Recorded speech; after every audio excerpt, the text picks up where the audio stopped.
Sidang kelima kasus dugaan penodaan agama diwarnai debat antara Ahok dan saksi pelapor. Sementara di luar sidang, massa dari dua kubu yang pro dan kontra terus menggelar aksi.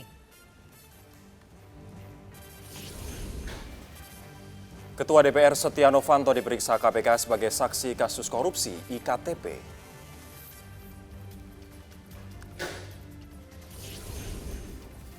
Setahu saya kalau tema tentang penambahan satu pimpinan DPR, satu pimpinan MPR, dan satu pimpinan di MKD itu tidak ada masalah ya. Cuman kan saya kemarin bilang bahwa ada juga surat dari DPD terkait Anda menyaksikan Prime Time News, pemirsa, bersama saya Rory Asyari dan Andini Effendi. 3 topik yang tengah menjadi perhatian publik akan kami sajikan secara mendalam. Yang pertama, sidang kasus dugaan penodaan agama dengan terdakwa Basuki Cahayapurnama masih menjadi perhatian luas. Sidang kelima hari ini juga masih diwarnai aksi massa di luar gedung. Sementara itu, kasus korupsi IKTP terus bergulir di KPK. Ketua DPR Setia Novanto dan mantan Ketua Umum Partai Demokrat Anas Urbaningrum hari ini dipanggil KPK terkait kasus tersebut. Dan topik ketiga adalah terkait revisi Undang-Undang MD3 yang akan memberi 1 kursi pimpinan DPR dan MPR bagi PDIP. Dan inilah Prime Time News memberi makna pada berita.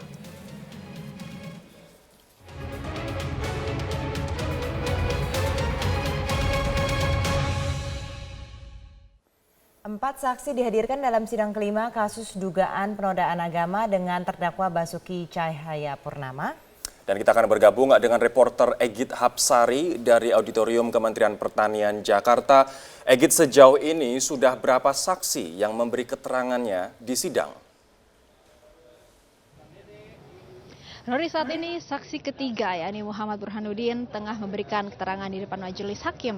Muhammad Burhanuddin ini adalah saksi ketiga karena sebelumnya majelis hakim telah memintai keterangan dari 2 saksi, yakni saksi pertama adalah Pedri Kasman, yang ini merupakan sekretaris dari PP Pemuda Muhammadiyah, kemudian dilanjutkan dengan saksi kedua yakni Irena Handono yang merupakan pendiri dari Yayasan Pembina Mu'alaf Irena Handono, dan ketiga saksi yang sejauh ini dihadirkan dalam persidangan ini merupakan saksi pelapor dan belum memasuki ke tahap persidangan pemberian keterangan oleh saksi fakta, Rory.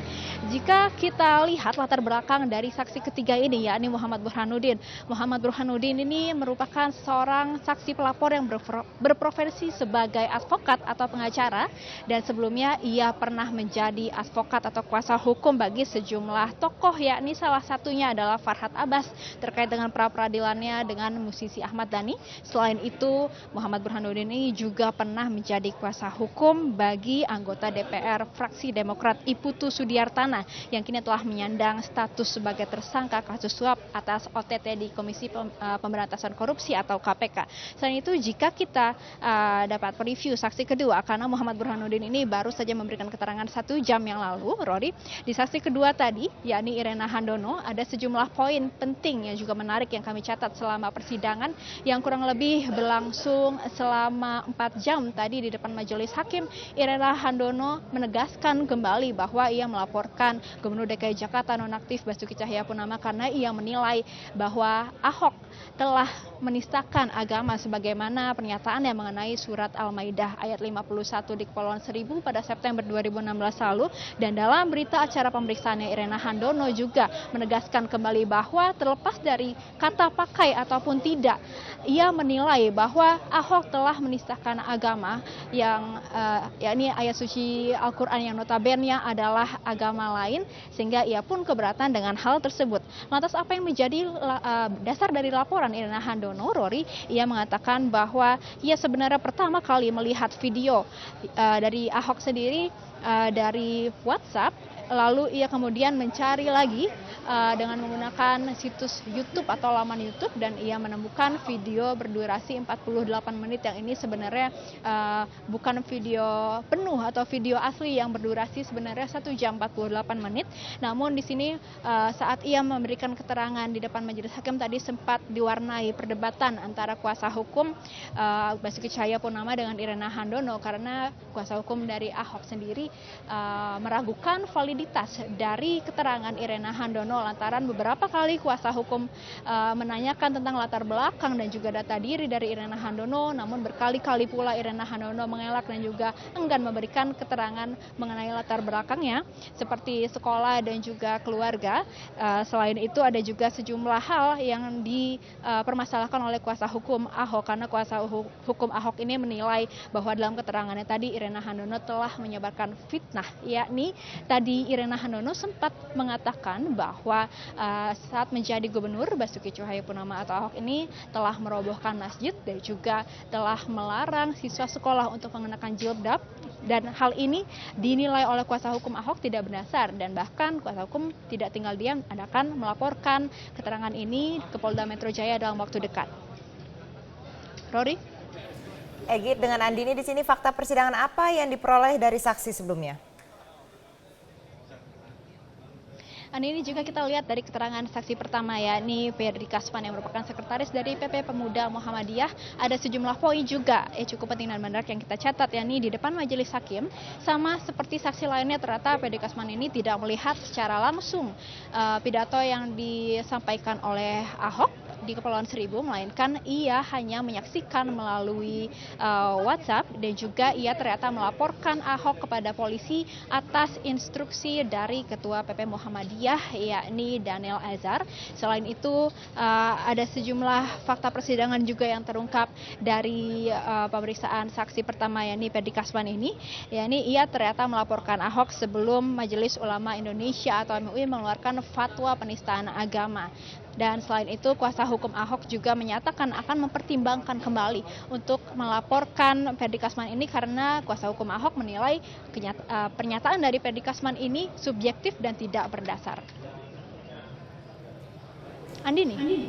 Egit Hapsari, terima kasih. Dan hingga petang ini sidang kasus dugaan penodaan agama dengan terdakwa Basuki Cahayapurnama masih berlangsung. Masa pro dan kontra diminta membubarkan diri karena sudah pukul 18 waktu Indonesia Barat.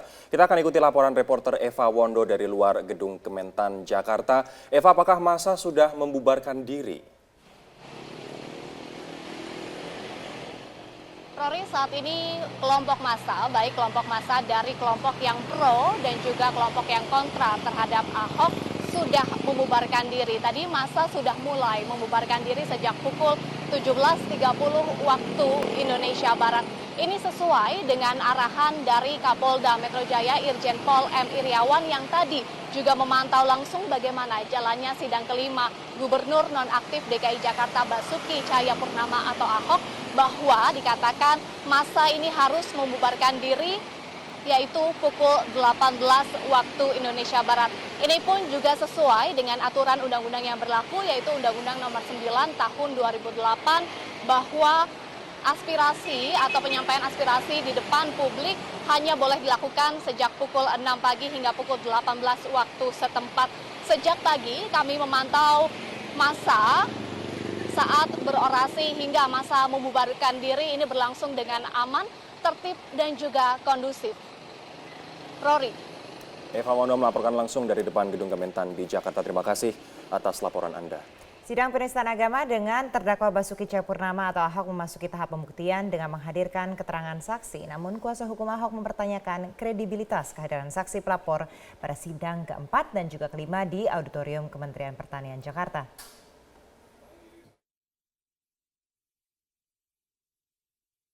Sidang penistaan agama yang menjerat Gubernur Nonaktif Basuki Cahayapurnama atau Ahok telah memasuki tahap pembuktian sejak Selasa 3 Januari 2017. Pada sidang keempat ini dijadwalkan keterangan 6 saksi pelapor, namun dari 6 saksi pelapor hanya 4 orang yang memberikan keterangan di pengadilan, yakni Novel Kaidir Hasan, Gus Joy Setiawan, Muksin, dan Syamsul Hilal. Dalam kesaksiannya, salah satu saksi yang dihadirkan memberikan penjelasan tentang pernyataan Ahok terkait surat Al-Maidah ayat 51. Saksi bernama Muksin ini keberatan karena Ahok tidak memiliki kompetensi dan hak menafsirkan surat Al-Maidah ayat 51. Poinnya kenapa saya melaporkan terdakwa alias Ahok, ya saya katakan dia menghina Al-Quran, menghina kitab suci Al-Quran, saya pikir di batas-batas itu saja. Selasa 10 Januari 2017, Pengadilan Negeri Jakarta Utara kembali menggelar sidang kelima Ahok dengan agenda keterangan saksi pelapor.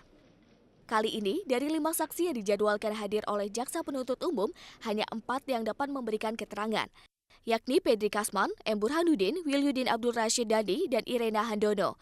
Sementara Ibnu Baskoro tidak hadir. Kuasa hukum Ahok, Humpere Jemat pun kembali mempertanyakan kredibilitas saksi pelapor yang dihadirkan Jaksa Penuntut Umum.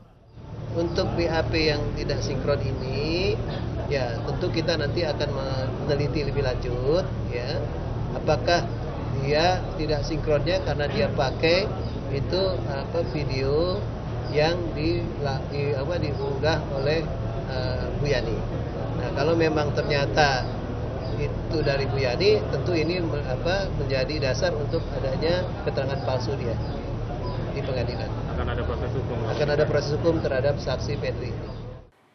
Perdebatan kredibilitas saksi pelapor ditanggapi pengamat hukum Iqbal Feliciano. Menurut Iqbal, saksi dalam sebuah kasus tindak pidana terbagi menjadi 3, yakni saksi fakta, saksi ahli, dan saksi korban. Kemudian juga dibagi apakah dia kemudian disebut sebagai saksi korban juga atau saksi pelapor. Pada saat ia mempunyai klasifikasi sebagai saksi korban atau saksi pelapor, ya maka dia bisa menjadi seorang korban atau pelapor yang kemudian dia bisa menjadi saksi juga. Sidang penistaan agama yang menjerat Ahok akan melewati jalan panjang tahap pembuktian. Pertanyaannya, apakah Majelis Hakim Pengadilan Jakarta Utara mampu menyelesaikan sidang penistaan agama sebelum waktu pemungutan suara 15 Februari 2017 mendatang? Tim Liputan, Metro TV. Sebenarnya publik juga bertanya-tanya sebenarnya apa yang di statement dikeluarkan oleh saksi pelapor dan juga ada kuasa hukum dari Basuki Cahayapurnama dalam persidangan tadi ini begitu. Betul, dikarenakan media juga tidak bisa menyiarkan secara langsung dari dalam persidangan dan kita nanti akan hanya bisa mengetahui apa yang mereka katakan dari luar persidangan. Kita akan nantikan bersama-sama. Kita akan bahas setelah jeda pariwara dan juga ada azan maghrib untuk daerah DKI Jakarta dan sekitarnya.